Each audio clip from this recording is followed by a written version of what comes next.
I'll tell you a couple of stories about fraud. She didn't just delete tens of thousands of those emails, she wiped the server clean. What, like with a cloth or something? It's no secret that we're going up against some pretty powerful forces that will do and spend whatever it takes to advance a very different vision for America. Personal emails are my personal business. You know, let's release everything. Let's let everybody in America see what I did for 4 years. When you speak to the public, you say, I turned over everything. That's, for the most part, a direct quote. When you talk to the public, you say, I turned over everything. That's for the, people investigating it to try to figure out. But we turned over everything that was work-related. Every single thing.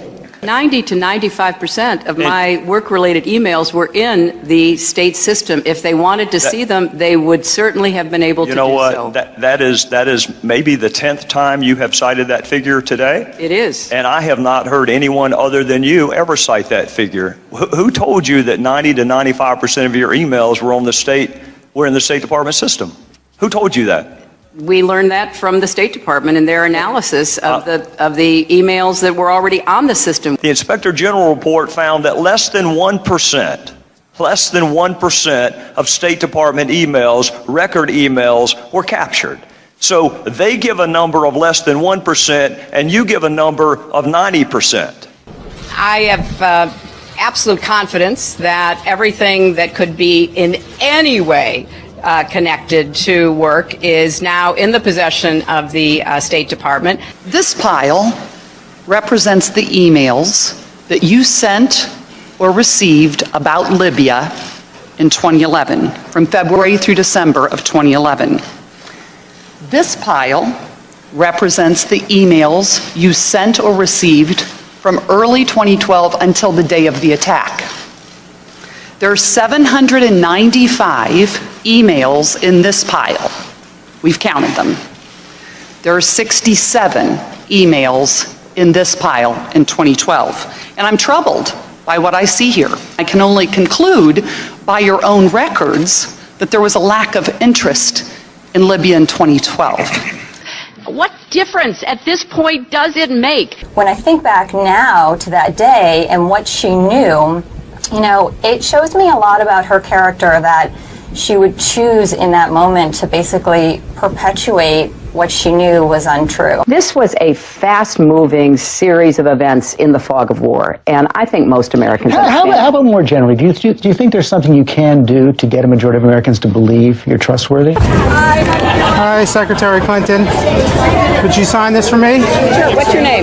If you can make it out to Christopher Stevens. I think you knew him. Yeah, I'm not going to make it out to Chris Stevens. What difference does it make? Here it goes, here. The server contains personal communications from my husband and me.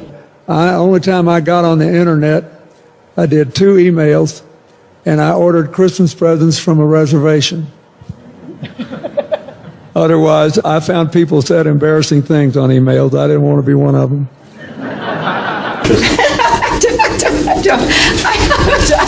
I mean, and how many angels dance on the head of a pin? I have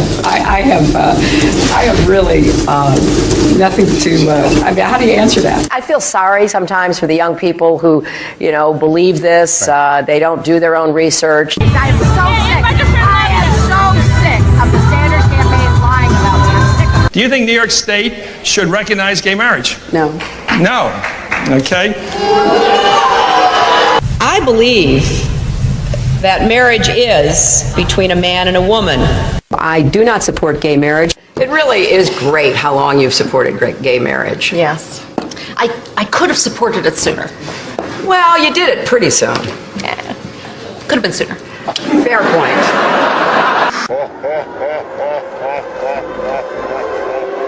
The unborn person doesn't have constitutional rights. Are you saying that a child on its due date, just hours before delivery, still has no constitutional rights? Under our law, that is the case. I was a Goldwater girl. I'm very proud that I was a Goldwater girl. Goldwater was against the 64 Civil Rights Act. 40,000 people, half of them Negroes, demonstrate against Goldwater. I am compelled to urge Negroes and all people of goodwill to vote against him.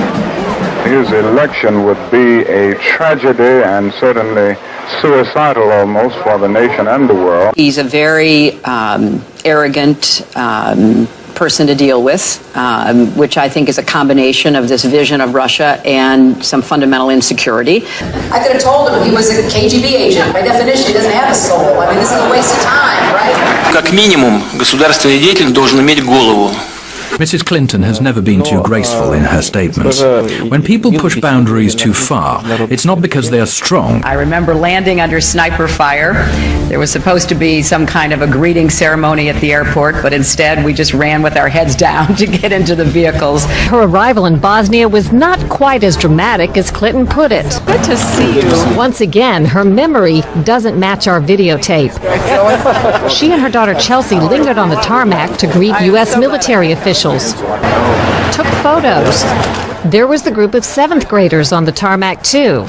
And then Senator Clinton walked to the armored vehicle where she did eventually dock and enter. During the parade in which she participated, her campaign roped off reporters so they wouldn't interfere with the candidate. Memory should always match the videotape. I have been a critic of NAFTA from the very beginning. I think that NAFTA is proving its worth. It was one of the highlights of President Clinton's first term, passage of the North American Free Trade Agreement, also known as NAFTA. Critics blame NAFTA for the loss of manufacturing jobs in industrial states, including Ohio and Pennsylvania. Hillary Clinton helped get NAFTA approved. She held at least 5 meetings to strategize about how to win congressional approval. She helped the White House block opposition from labor and environmental groups, and she was the featured speaker at a crucial meeting. Participants in that event said, quote, her remarks were totally pro-NAFTA.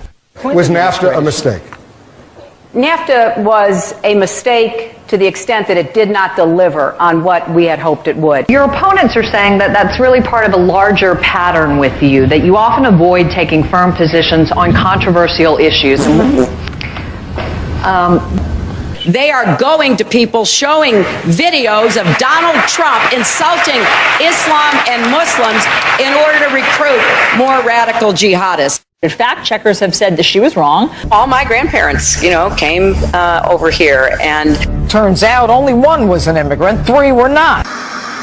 And then, frankly, there are those who are saying the best thing that could happen to us is be attacked by somebody. Just bring it on, because that would unify us. It would legitimize the regime. That's the reason I say, if anybody's going to do it, we ought to do it, because we have the capability of doing it. We're not going to give anything up, and in fact, we're going to provoke an attack, because then we will be in power for as long as anyone can imagine. I represented New York, and I represented New York on 9/11. When we were attacked, where were we attacked? We were attacked in downtown Manhattan, where Wall Street is. I did spend a whole lot of time and effort helping them rebuild. That was good for New York, it was good for the economy, and it was a way to rebuke the terrorists who had attacked our country. 9/11 was bad. I agree with that. It's time for the United States to start thinking of Iraq as a business opportunity.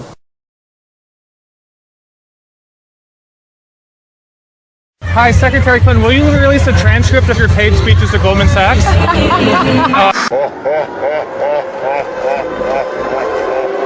No, there's a lot of controversy over their speeches. Just in July, New Hampshire, you told the crowd you, quote, take a backseat to no one when it comes to progressive values. I take a backseat to no one when you look at my record and standing up and fighting for progressive values. Last month in Ohio, you said you plead guilty to, quote, being kind of moderate and center.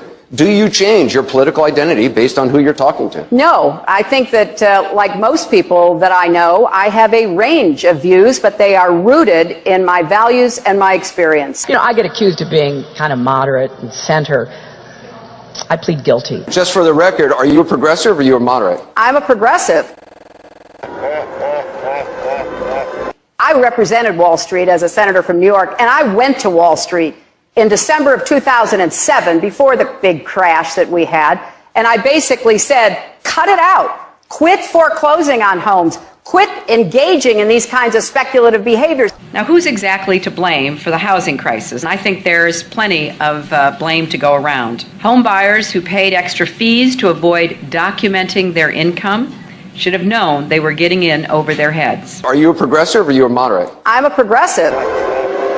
Of course we have to deal with the problem that the banks are still too big to fail. We can never let the American taxpayer and middle-class families ever have to bail out the kind of speculative behavior that we saw. But we also have to worry about some of the other players. AIG, a big insurance company, Lehman Brothers, an investment bank. There's this whole area called shadow banking. That's where the experts tell me the next potential problem could come from. You were against same-sex marriage, now you're for it. You defended President Obama's immigration policies, now you say they're too harsh. You supported his trade deal dozens of times. You even called it the gold standard. Now, suddenly last week, you're against it. Will you say anything to get elected?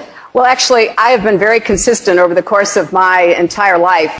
Time and time again, you hear one thing in speeches, and then you see a campaign that has the worst kind of tactics, reminiscent of the same sort of Republican attacks on Democrats. Well, I am here to say that it is not only wrong, but it is undermining core democratic principles. Since when do Democrats attack one another on universal health care? I've looked at the legislation that Senator Sanders has proposed, and basically he does eliminate the Affordable Care Act, eliminates private insurance, eliminates Medicare, eliminates Medicaid, TRICARE, Children's Health Insurance Program. This is what drives people crazy. It drives them crazy. You know, why not just come out and lay it out? This is what makes people distrust not just these politicians, but Washington, but the administration, but anybody who even raises their hand and testifies under oath, believing you're not being straight with me. In conclusion, Congress is supposed to provide oversight. The voters are supposed to provide oversight. And you were supposed to provide oversight. That's why you have special liberties, and that's why you have special protections. I am not surprised that the President of the United States called this a phony scandal. I'm not surprised that Secretary Clinton asked, what difference does it make? I'm not even surprised that Jay Carney said Benghazi happened a long time. The largest political fundraiser in U.S. history became the largest election fraud in history. In the year 2000, the fundraiser for Hillary Clinton's New York Senate race was attended by 1,300 people, including the Hollywood elite and the Democratic leadership. In violation of federal election statutes, an individual, Peter Paul, financed the entire event. Peter Paul was also a convicted cocaine trafficker. In violation, Hillary Clinton was involved with the solicitation of funds and the coordination of the gala. In violation, Hillary Clinton requested in writing an additional $150,000 from Peter Paul in untraceable securities. The Clinton campaign's filings with the Federal Elections Committee stated the event only cost $500,000. The actual price tag was $1.5 million. Senator Clinton was fined over $50,000 for purposely underreporting the cost of the event. In another campaign finance fraud, Hillary Clinton ignored FBI warnings and accepted over $900,000 from scam artist and felon Norman Sue.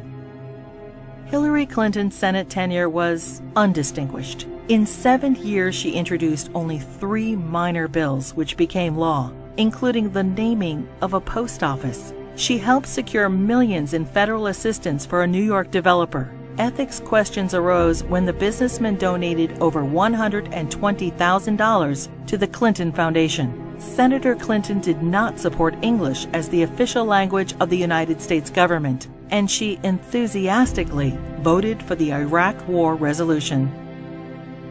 Hillary Clinton ignored Senate rules and reporting requirements for the hiring of staff and non-paid fellows, breaking the Senate Code of Official Conduct and hiding multiple conflicts of interest. She was investigated by the Senate Select Committee on Ethics.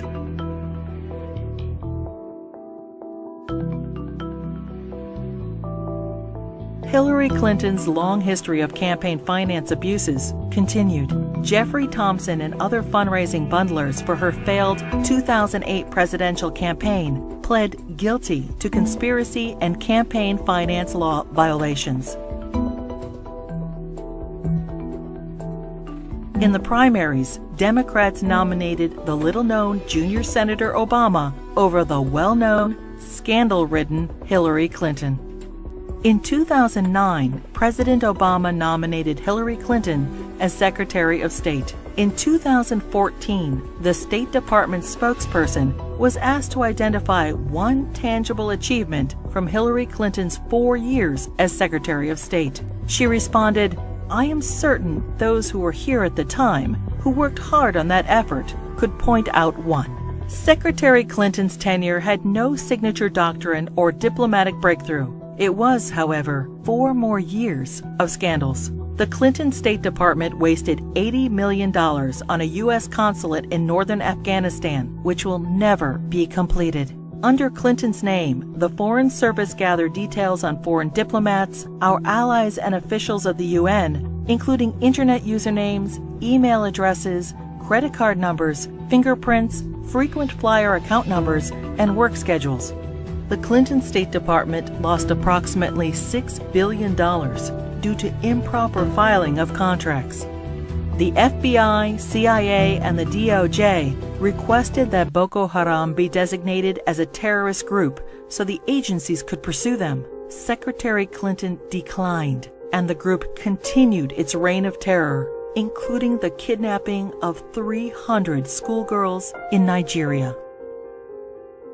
A special investigator for the State Department claims probes into illegal acts by the Diplomatic Security Service and ambassadors were influenced, manipulated, or simply called off under Hillary Clinton.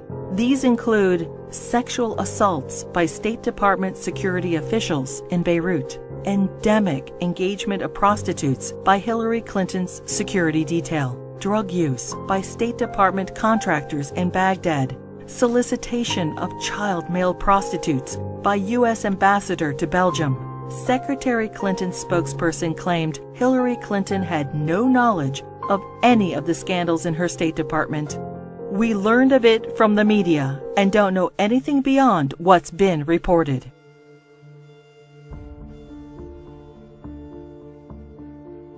The United States mission in Benghazi, Libya, was attacked on September 11, 2012.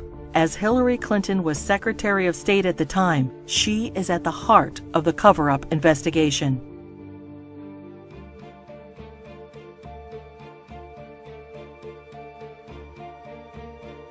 When she finally testified to Congress 4 months after the attack, she famously stated, "The fact is we had 4 dead Americans. Was it because of a protest? Or was it because guys out for a walk one night who decided they'd go kill some Americans? What difference at this point does it make?" Hillary Clinton testified that she submitted all documents requested by Congress. 20 months later, and only through a Freedom of Information Act request, 41 new documents were released, including changes to Ambassador Susan Rice's talking points. More documents are still being withheld.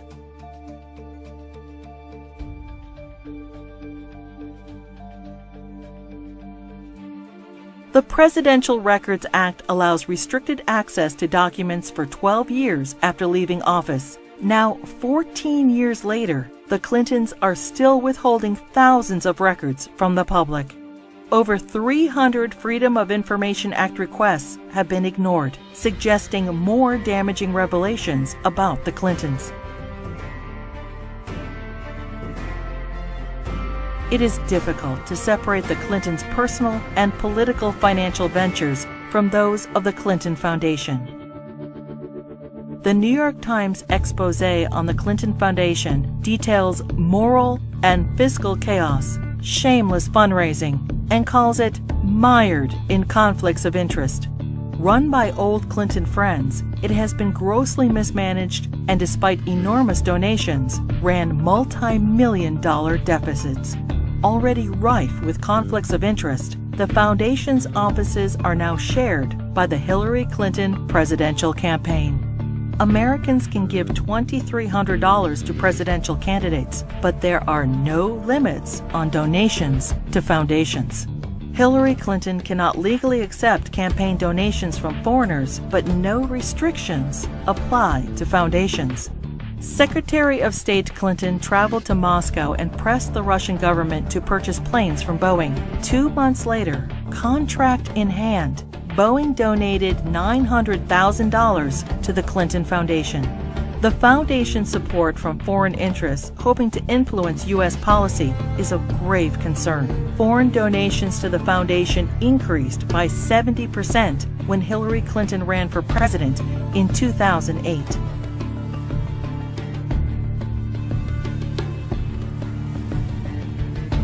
Saudi Arabia has financed terrorists, has an abysmal women's rights record, and punishes homosexuality by death. And yet, the Kingdom of Saudi Arabia is one of the largest supporters of the Clinton Foundation.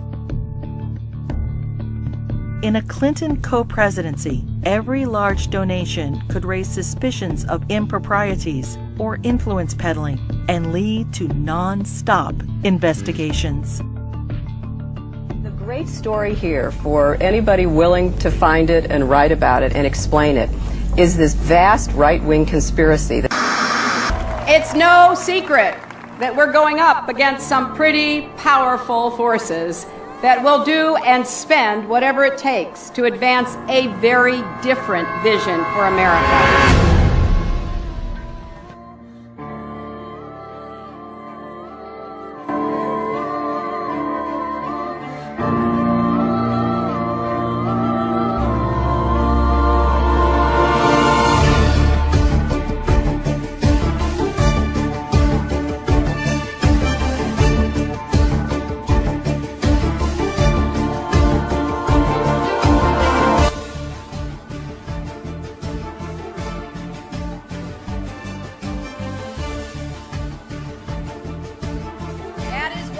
I am running for President of the United States.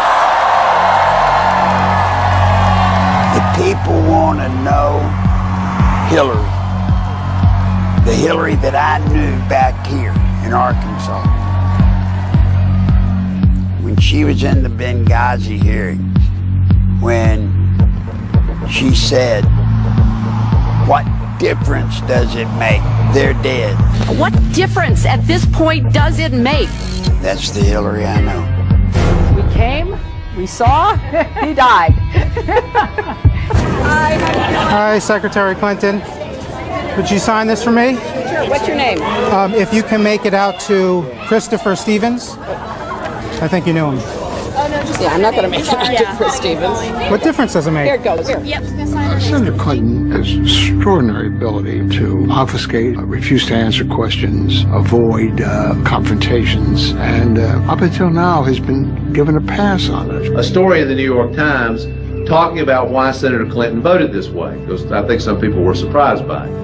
And her advisor said that she voted yes because she was moving from primary mode to general election mode. Primary mode versus general election mode? How about tell the truth mode? How about we say the same thing in the primary that we say in the general election? We know that Hillary's an insecure person. Secure people don't lie. They don't lie inveterately the way she does. Hillary Clinton points to her time in the White House as a large part of her qualification for the job as president. But most of the news media has conveniently forgotten that her time as First Lady was mired in controversy. The core of the controversy is how truthful Mrs. Clinton has been in answering questions, sometimes under oath, about Whitewater and other matters. She was the first Lady to come under criminal investigation. In both Little Rock and Washington, D.C., she was plagued by numerous scandals. I finally parted company with Hillary Clinton when I saw how she was using private detectives to investigate the women who were linked to her husband.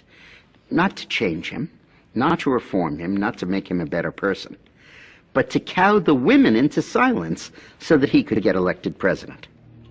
I do not want that woman controlling the IRS or the DEA, or the NSA, or the FBI, or the CIA. Not in a democracy, I don't. One thing about Hillary, Bill was just a good timing guy. But Hillary, she's an animal. Hillary is the one that I promise you, she pulls the strings. She pulled them in Arkansas. She pulled them in the White House when she was there as the First Lady. And my God, if she gets to be president. Take a deep breath and relax and just, sit back, because here they come again. We're going to have to just ride through this, as we have so many of these other false accusations. This is Sharon reporting from Political Storm. Thank you for subscribing to our channel and giving us a thumbs up. We really appreciate your support. Please feel free to leave us a comment and share this video with your friends. Thank you.